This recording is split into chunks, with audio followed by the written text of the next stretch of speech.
Assalamualaikum and hi everybody. Kali ni kita akan masuk kita punya third part of pricing theory, iaitu market equilibrium ataupun keseimbangan pasaran. Okay, topik market equilibrium ni adalah topik yang mana kita akan combine topik demand and supply yang kita dah cover sebelum ni. Okay, so dia punya graph pun kita akan combine dalam satu graph paper yang sama yang kita namakan sebagai market equilibrium graph. So kita lihat apa yang kita maksudkan dengan market equilibrium.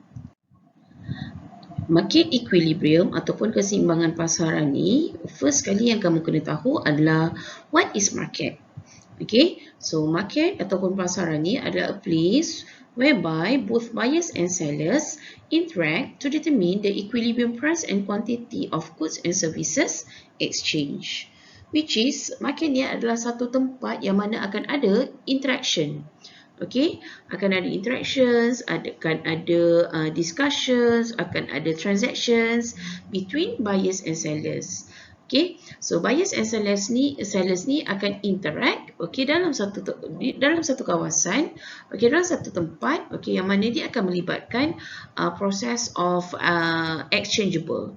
Okay, yang mana buyers kalau dia nak dapatkan goods and services, so dia kena exchange dengan money yang dia ada.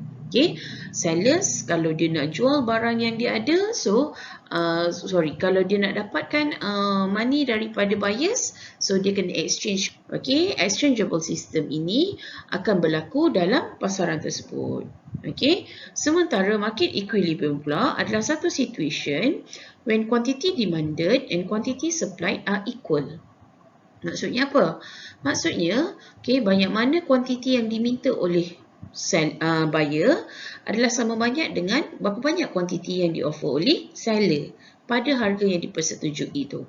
Okay, so bila ada transactions ni akan ada satu ketika yang mana buyers and sellers ni akan discuss, kan, berapa harga barang ni, okay, kalau dibayar pada harga sebegitu, berapa kuantiti yang didapat. Ketika itu kita akan dapati there is no tendency for price or quantity to change. Okay, so kalau dipersetujui pada harga RM50, okay, and mereka akan dapat 10 kilograms ataupun dipertukarkan dengan 10 kilograms of quantity goods, so takkan ada perubahan lah. Okay, kedua-duanya dah setuju, so akan berlaku proses exchangeable di situ. Okay, now kita akan lihat macam mana demand and supply tu ataupun buyer and seller tu boleh berjumpa dalam satu pasaran ni. Okay, kita ada one type of product ni. Okay, produk itu akan dijual pada harga RM5, RM6, RM7, RM8 and RM9. Kan harga barang akan sentiasa berubah kan kat pasaran, kadang-kadang harga naik ataupun harga turun. So this is the possible price yang akan berlaku lah untuk barang tersebut. Okay, pada tingkat harga ini, okay, buyer willing to buy 20 units at RM5, 15 units, okay, when the price goes up to RM6, okay, kalau harga barang tu terus increase to RM7, okay, buyers will buy, okay, tapi pada kuantiti yang lesser, which is just 10 units, okay, sehinggalah harga barang itu mencecah pada RM9, so buyer just willing to buy 3 units sahaja. Okay, so ini bersesuaian dengan kita punya law of demand. When price increase, quantity demanded decreasing. Okay, compared then seller pula, kalau harga barang tersebut di pasaran, harga dia adalah RM5, they just willing to sell 4 units. Tapi kalau harga barang itu keep increasing, so daripada table ni kita akan dapati they are willing to sell more. Kan, sampai at RM9 ni, kalau harga barang tu mencecah pada RM9 per unit, so they are willing to sell 16 units. So ni berpadanan lah dengan kita punya law of supply yang kita dah belajar sebelum ni, which is when price increase, quantity supply increase. So ini yang akan berlaku dalam kita punya pasaran, kita punya market. Okay, yang mana pada harga RM5 kita dapati seller just willing to sell 4 units, tapi consumer willing to buy 20 units. Okay, kalau harga tu mencecah at maximum price RM9, okay, seller willing to sell more 16 units, tapi buyer just willing to buy 13 units. Okay, so daripada quantity demand and quantity supply yang kita dapat ni, so kita akan plot graph yang kita namakan sebagai market equilibrium graph. So bila ada data, bila ada numbering macam ni, means that you need to draw your graph by using graph paper. Okay. So macam biasa, for horizontal lines must be price, the vertical lines must be quantity. Okay, kalau masa kita nak lukis demand curve sahaja, sini jadi QD. Masa kita nak lukis supply curve sahaja, sini jadi QS. Okay, tapi kalau kita nak lukis market equilibrium graph yang mana ada demand and supply curve, so sini kita akan labelkan as a quantity. Okay, so kalau dekat table ni dia tulis quantity dia adalah unit, so kena tulis kat sini unit lah. Okay, so kalau kat price ni sepatutnya ada dalam unit monetary dia ringgit Malaysia, RM. So that's why dekat kita punya vertical lines ni, kita akan ada dalam kurungan ni kan, in bracket it RM monetary value. Okay, so daripada sini macam biasa nak lukis graph, you punya skill tu mesti uniform, mesti sama, mesti konsisten, sama ada dari sudut jarak ataupun numbering. Okay, so kalau kamu perhatikan, okay, kita punya price ni perbezaan dia cuma RM1 saja kan. Okay, so you kena start from RM1 lah. So RM1, RM2, RM3, RM4, RM5, 7, 8 and 9.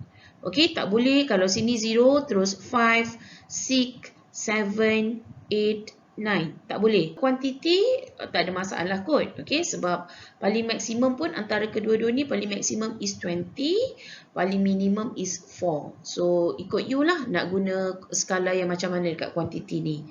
Okay, kena make sure tak boleh guna skala yang terlalu besar. Sebab kalau skala you terlalu besar, maksudnya numbering lah. So nanti you punya graph tu akan jadi kecil sahaja. Okay, so bila you dah siapkan skill dekat tepi sini, okay, kat sini I tak boleh nak tak dapat nak tunjukkan lah kan, sebab saya tak gunakan graph paper. Okay, so katalah okay, kita dah siap dah numbering dekat tepi sini, then kita akan lihat kita punya price dan kita plotkan kita punya demand curve. Tengoklah at RM5 plot 20 units, at RM6 plot 15 units. Okay, so plot satu persatu, then you akan dapat bentuk demand curve. Okay, dan kita punya demand curve tu kena ingat demand curve kita must be downward sloping. Kan, demand curve mesti downward sloping sebab kita punya law of demand is negative relationship between price and quantity demanded. Okay, at the end of the graph mesti label DD. Okay, untuk supply curve pula, you tengok price ini, kemudian you plot pula quantity supply ni. So plot satu persatu, okay, one by one, and then you sambung plotting tu, you akan dapati this is your supply curve. Okay, you have to make sure that your supply curve will be upward sloping sebab kita punya law of supply is when price increase, quantity supply increase. So dia must be upward sloping. Okay, at the end of the graph, so kita akan label SS. So this is bentuk kita punya market equilibrium graph. Okay, bila kita combine demand curve and supply curve dalam satu graph paper yang sama. So dia akan bentuk X. Market equilibrium akan achieve when kita punya quantity demand, kita punya supply curve dengan demand curve kita ni bersilang, intersect. So this is our demand curve, this is our supply curve. So dia bersilang kat tengah-tengah ni. So tengah-tengah ni kita akan labelkan sebagai E. So what is E?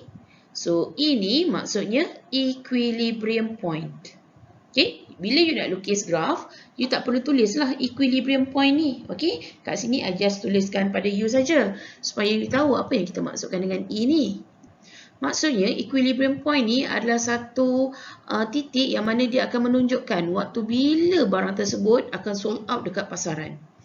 Maksudnya waktu tu takkan wujud masalah shortage ataupun surplus. So what you have to do after this is you just do the dotted lines, okay?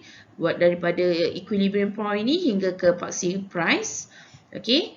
untuk cari price equilibrium, so same goes with the quantity. You buat dotted lines ni daripada equilibrium point ni hingga part C, quantity. At RM7, kita the goods tu is sold out.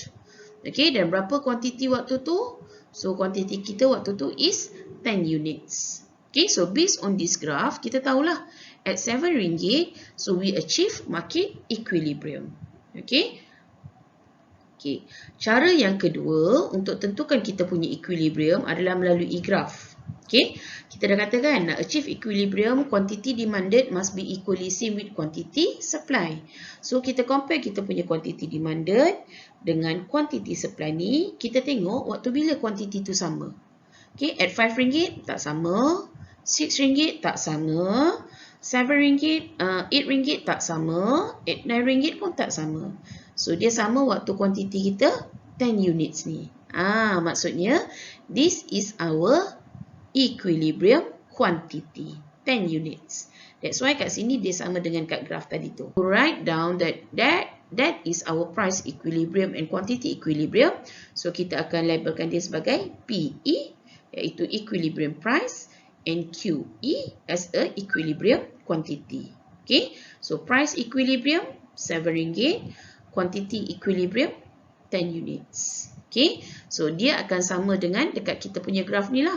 Okay, price equilibrium kita is RM7, quantity equilibrium kita is 10 units. Boleh?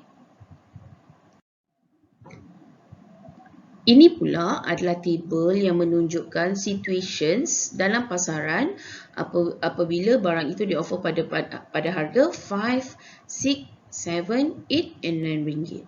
Okay, sebab kita tahu at 7 ringgit, okay, quantity equilibrium and quantity demanded is same. So waktu tu kita achieve equilibrium, market equilibrium. Okay, tapi what happen kalau barang itu dijual pada harga 5 and 6 ringgit dan juga 8 and 9 ringgit?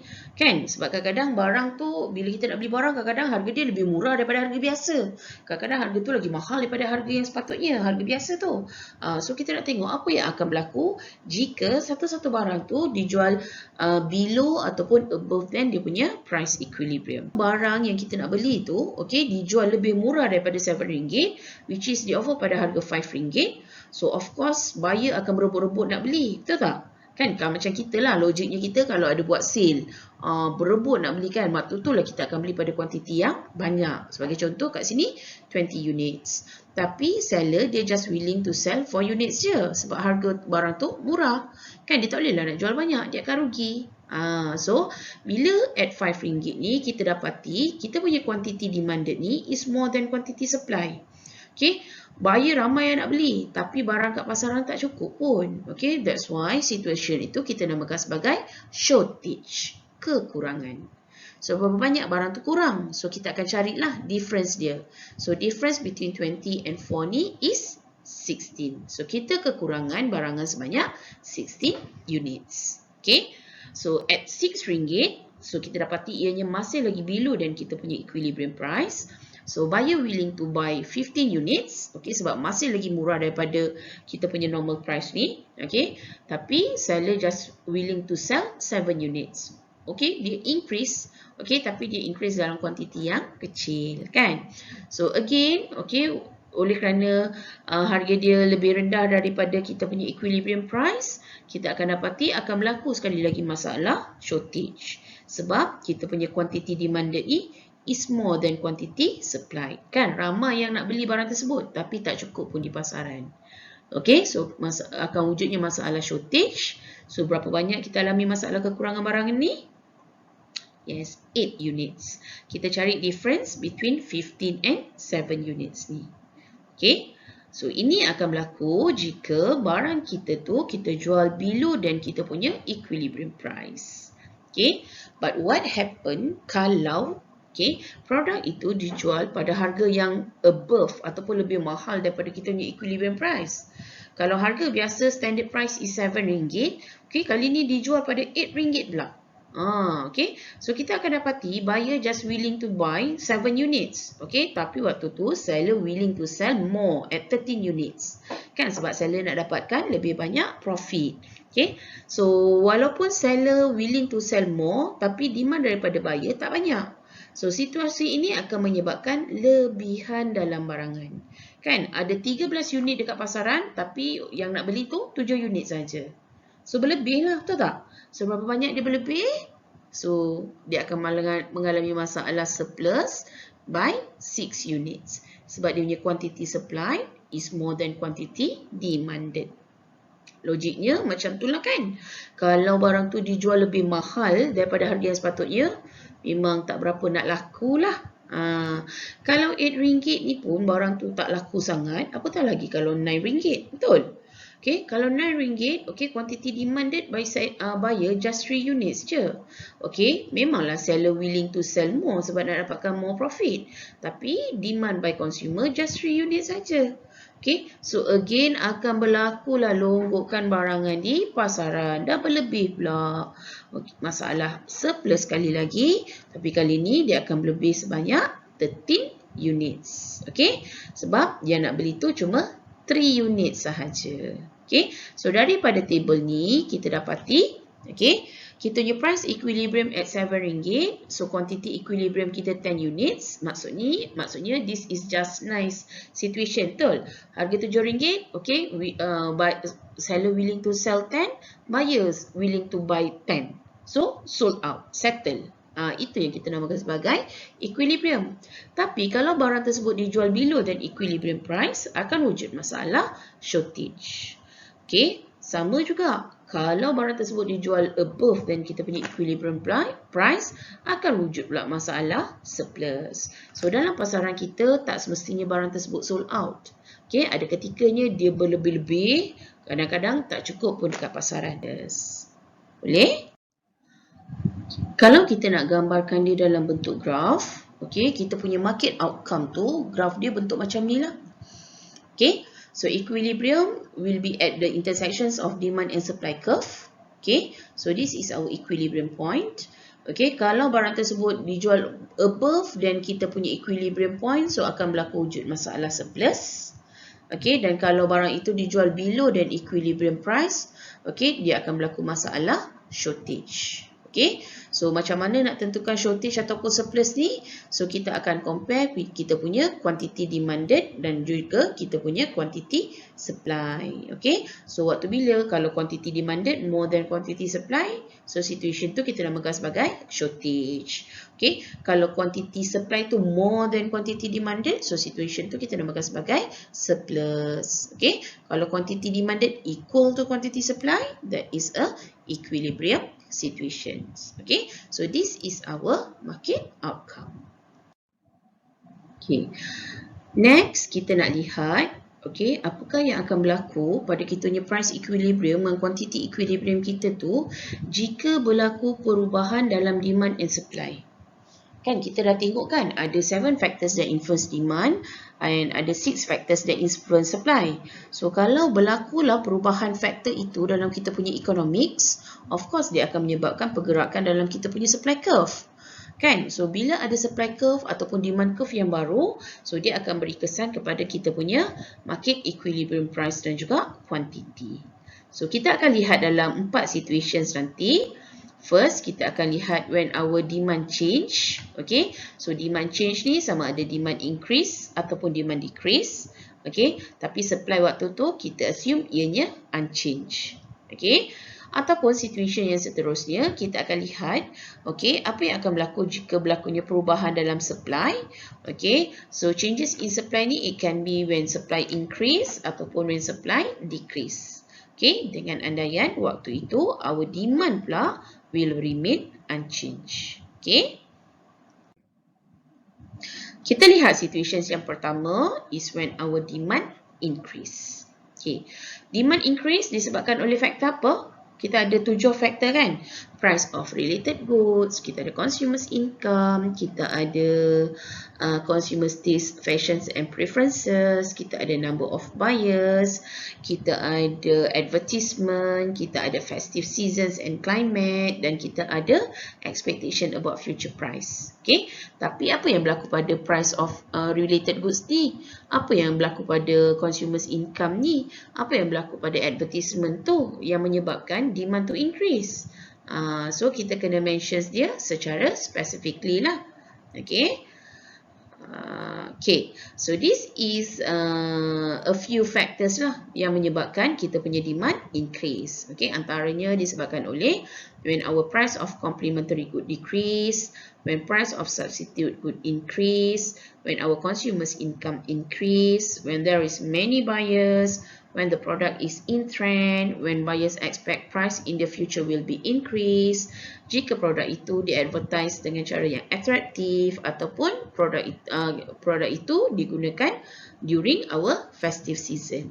Okay, so ini yang kita dah cover dalam kita punya chapter demand. Okay, so this is the example of graph yang menunjukkan berlakunya perubahan dalam demand curve, which is demand increase. So demand increase, so kita boleh nampak, okay, DO ni move to D1, dia will be shift rightwards. Betul kan pergerakan dia? When demand increase, demand curve will shift rightwards. So pergerakan ini adalah sebegini. So kat sini kita boleh nampak kesan dia pada price dan juga quantity. Okay, so kita nak tengok betul ke kita punya price ni increase, the quantity will be increase. Nak tahu betul ke tidak effects ni, so kita kena lukis graph ni lah. Okay, so graph ni kena lukis ni. Bukannya kamu kena hafal dia punya effects ni, tapi you need to know how to plot this graph. Okay, so next slide saya akan tunjukkan satu persatu ataupun step by step how to plot this complete graph. Okay. First, you kena sediakan dulu dia punya axis dia. Okay, vertical axis for price, horizontal axis for quantity. Okay, kemudian kita akan lukis dulu kita punya market equilibrium yang asal. So, kita akan lukis our original demand curve. Kita labelkan DDO. Okay, kemudian kita akan lukis kita punya supply curve dan kita akan label dengan SS. So, kena ingat, demand curve must be downward sloping, supply curve must be upward sloping. Ada intersections dekat tengah-tengah tu, kita labelkan sebagai EO. Okay, so supply ni kita tak labelkan O1, 2, 3, tak ada sebab kita punya supply unchanged kan. Yang berubah hanyalah demand sahaja. That's why kita ada DDO. Okay, so bila ada equilibrium point ni, so kita kena lukis dulu kita punya dotted lines. Okay, so dotted lines ni akan tentukan kita punya price equilibrium yang asal, iaitu PO, dan kita punya quantity equilibrium yang asal adalah QO. Okay, so bila kita punya demand increase, so demand curve will shift rightwards. So kita lukis lagi satu demand curve yang bergerak ke kanan. Kita labelkan dengan DD1. Mesti ada tanda arrow yang menunjukkan perubahan demand curve itu.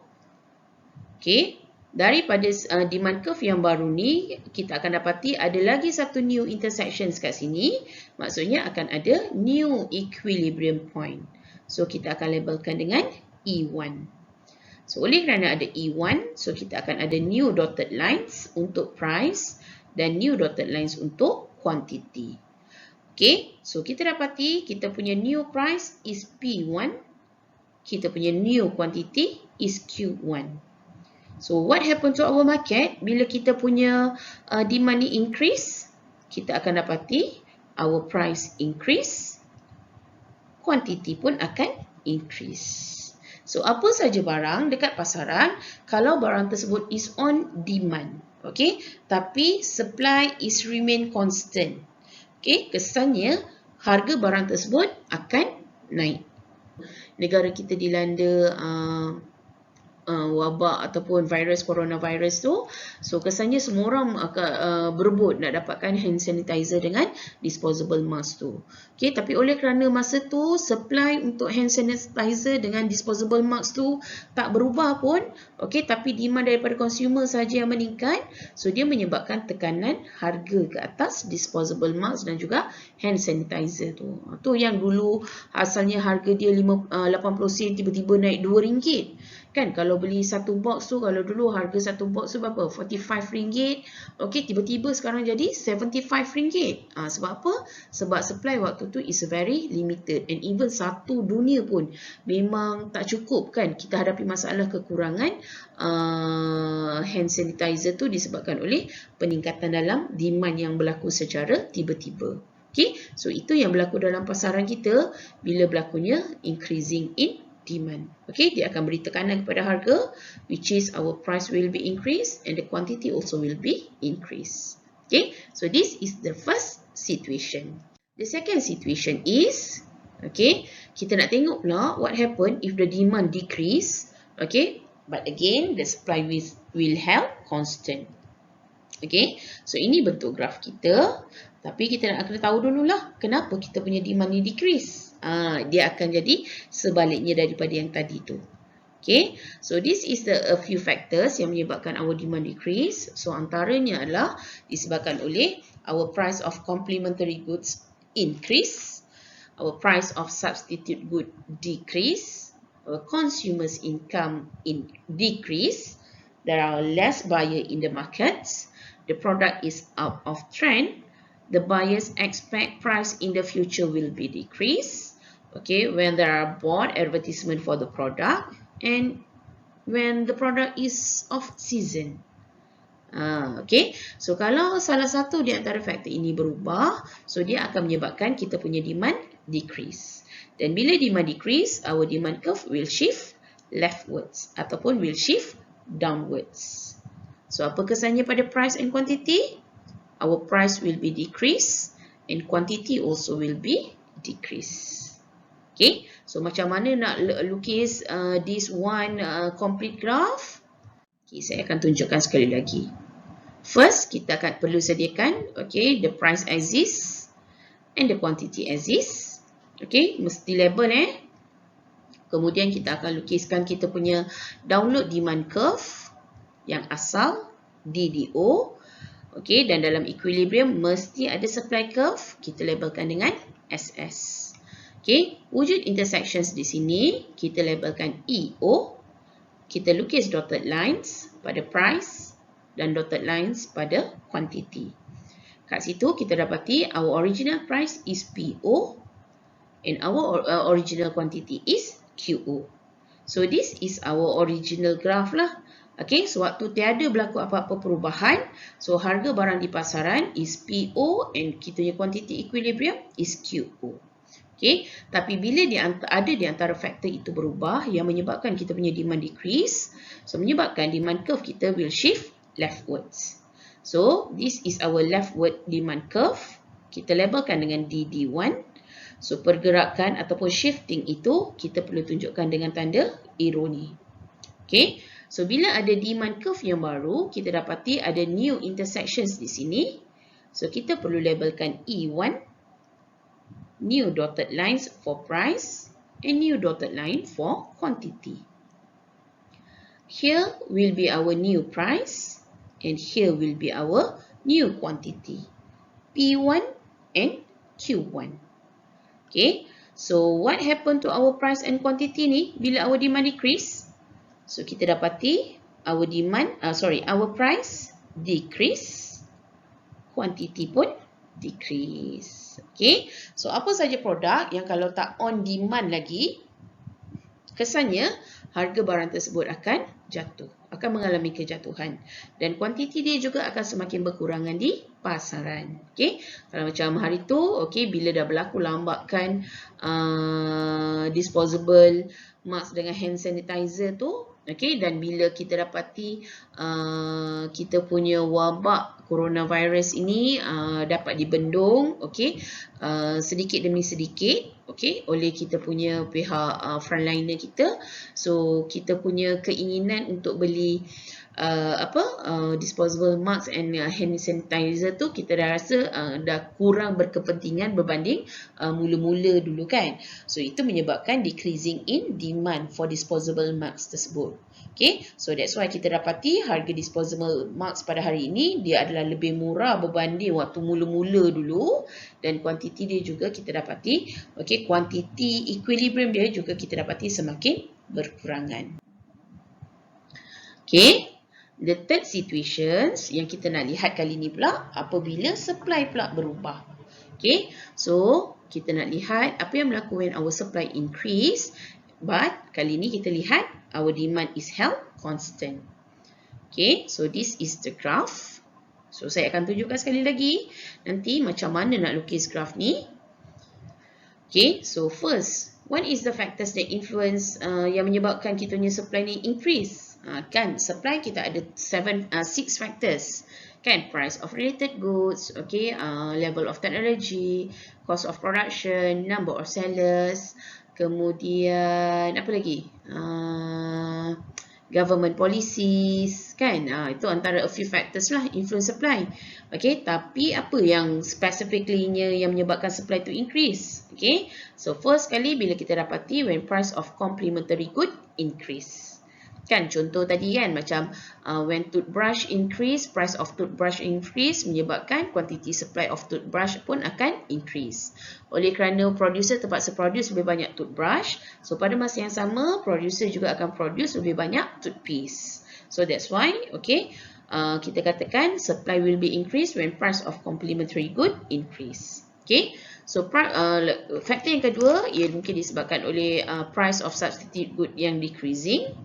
Okay, when there is many sellers in the market, okay, when we found that the cost of productions decrease, when there is advanced, we are as a seller using advanced technology, when the sellers expect price in the future will decrease, when governments gives us subsidies, and when governments eliminate tax. This one is supposedly tax. Okay, how to write? Repair. Okay, ni sepatutnya tax lah. Okay.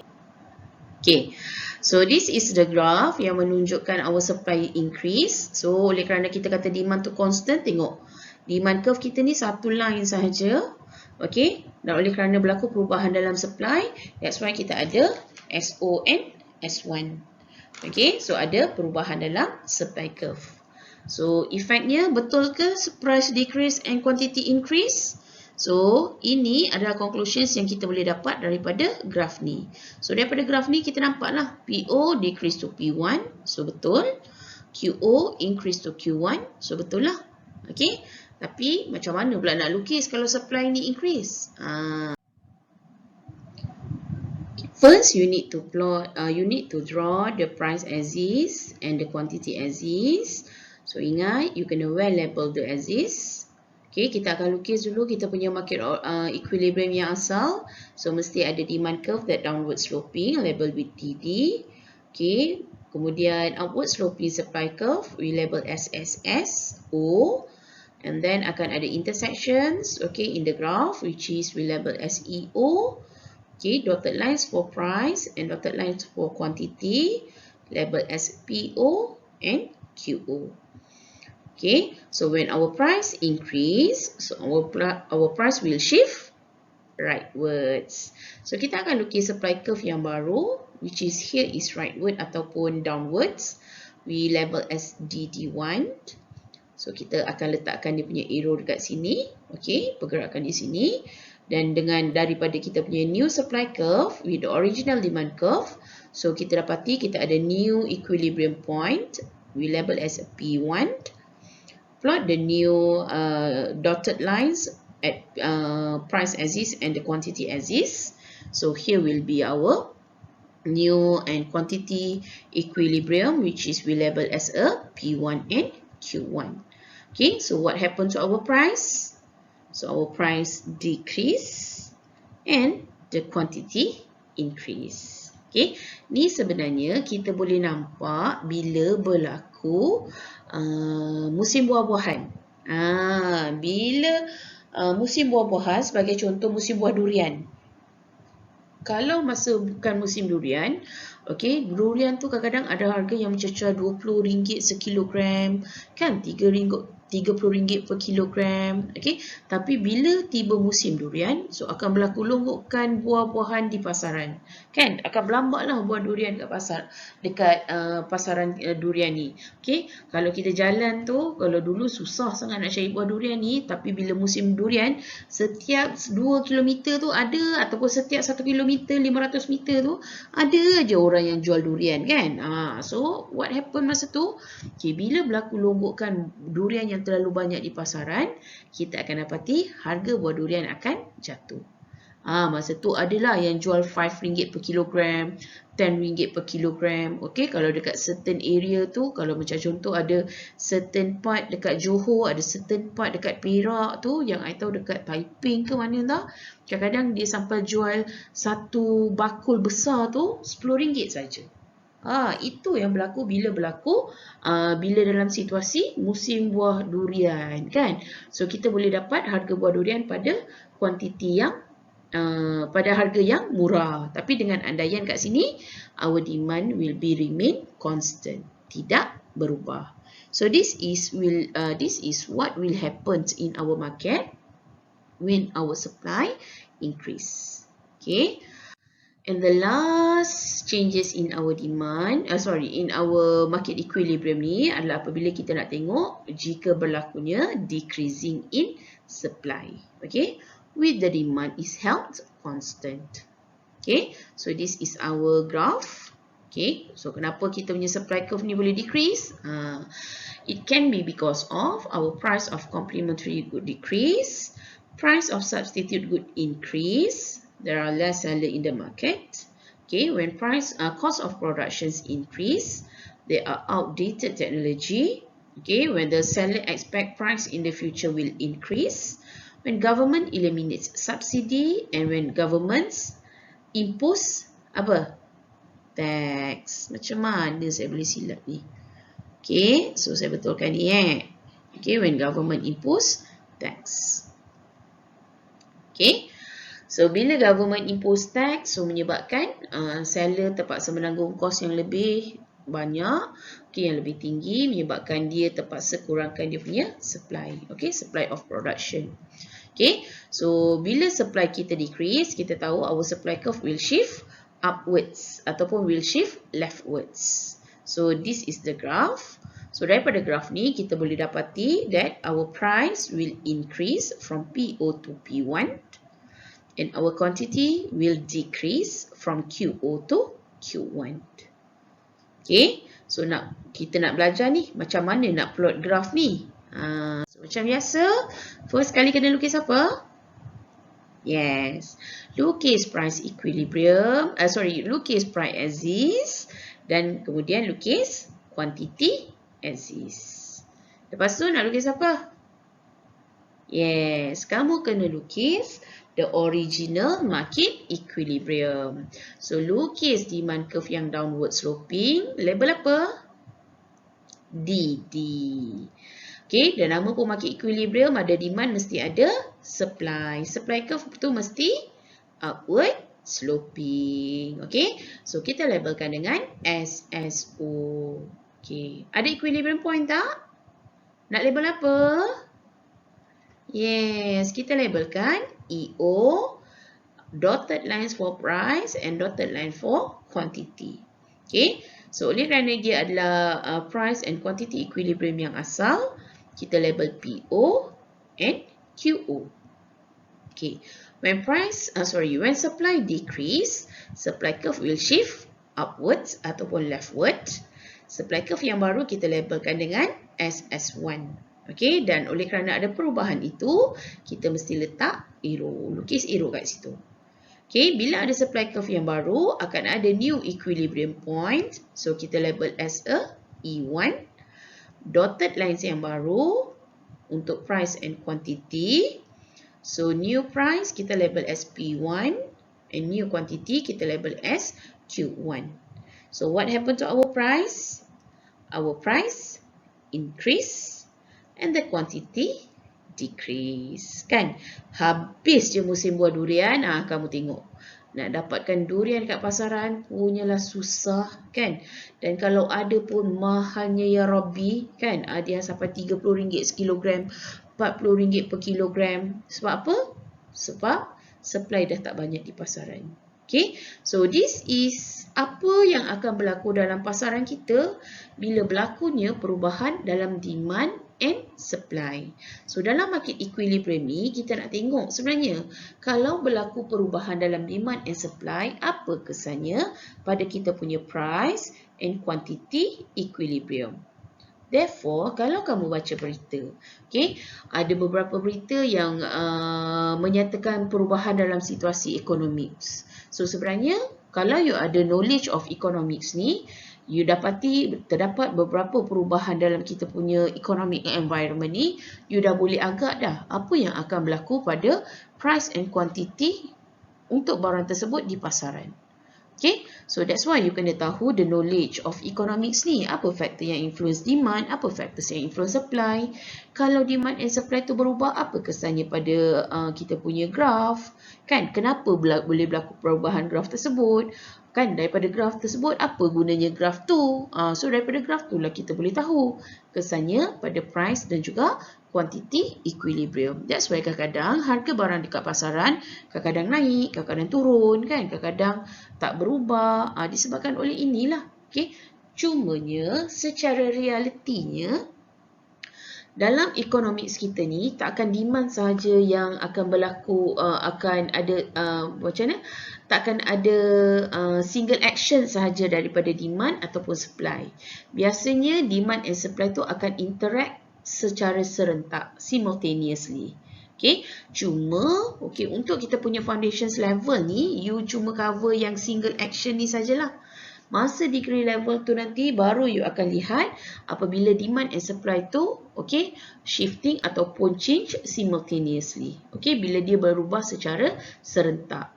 So masa tu kita punya kesan dia, efek dia pada demand and quantity equilibrium ni pada price and quantity equilibrium ni akan berbeza. Okay, so you belajar yang basic saja dulu. So kena ingat ini the effects on price and quantity equilibrium tu you tak boleh hafal, but you need to understand how to plot the graph. Kalau you faham macam mana nak lukis graph, so you tak perlu hafal pun efek tu, daripada graph tu saja you dah boleh dapatkan jawapan. Tapi nak lukis graph tu kena ada dia punya basic understanding dulu, kan? Kenapa kalau demand curve bergerak ke increase, kenapa dia bergerak ke kanan? Kalau supply curve decrease, kenapa dia bergerak ke kiri? Kalau yang itu masih belum faham lagi, you kena revise balik. You kena replay balik video lecture yang I dah buat untuk topik demand and supply tersebut. Okay, so practice yang tu, fahamkan betul-betul the basic concept tu, kemudian baru you boleh faham ataupun you baru you boleh faham lah, betul lah, you boleh faham kenapa boleh berlaku perubahan dalam demand and supply yang ni. Okay, dan pergerakan ini yang I tunjuk satu-satu macam mana nak lukis ni, you have to practice. Nampak graf ni macam mudah je kan? Nak tahu mudah ke tidak, you try to practice. Bila practice tu, kalau you rasa mudah sangat, petik jari je, cuba you practice without tengok the video. Okay, jangan tengok video I ni. Okay, you dengar, you tengok macam senang, cuba practice. Kalau sekali buat tu, you betul ikut step yang macam I tunjuk tu, then should be okay. Okay, tapi kalau bila you nak buat tu, you rasa stuck. Nak kena tulis apa lepas ni nak kena buat apa ataupun you lukis tapi tidak ikut step yang betul, tak ikut the proper step. Maksudnya you belum betul-betul faham. Okay, saya cakap betul graf ini memang nampak simple macam kacang je lah kan. Tapi bila you lukis sendiri dan baru you tahu it a little bit confusing. Okay, tapi as long as you follow my step, sebab tu I tunjukkan step 1, labelkan satu. Okay, kalau you follow step tu, you practice, so it should be okay. Okay, So, habis dah chapter market equilibrium ni, demand settle, supply settle, market equilibrium settle. It means that kita punya chapter 2, pricing theory, habis. Tamat. Okay. So, lepas ni saya akan bagi tutorial question. So, you need to do your tutorial question. Okay. Kalau sempat kita discuss. Sebab lepas daripada ni, okay, after hari raya nanti, there will be our test 1. So, test 1 kita cover chapter pricing theory ni, demand, supply and market equilibrium. Okay. So, untuk soalan tutorial, I akan upload kat kita punya e-learning nanti. Boleh? So, please replay, please do a revisions, a lot of revisions. Okay, for this chapter, sebab this chapter is very popular during our test or our final exam. Ini memang soalan wajib. Ini memang chapter yang memang wajib keluar during final exam nanti. Okay? So, selamat study. Bye.